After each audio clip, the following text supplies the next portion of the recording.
ए सुन रे बाबू, ज्यादा हीरो बनती झंझाड़ वे, आज मोर डिमांड क्लियर है, सुन ले ठीक से।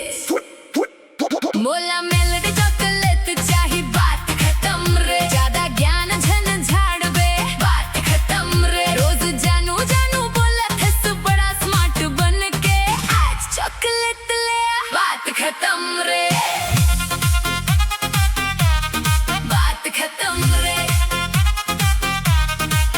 रोज मोबाइल में ऑनलाइन रही थस, मोर फोटो देख देख मुस्का थस, स्टाइल मार के दिला चुरा थस, तब मेलोगी में काबर घबरा थस। ए बाबू सीन झन बनावे, दिल में प्यार है तब प्रूफ दिखावे, फूल गुलाब झन चाही मोला, सीधा चॉकलेट धरावे।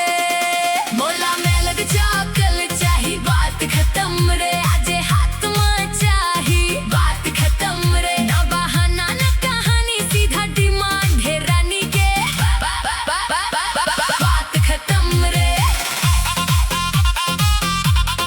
बात खत्म रे। सतखी मन हंसे तोर बाबू कैसने रे, न कहो थोड़ा पगला फेर मोर चेहे, ज्यादा स्मार्ट बन थे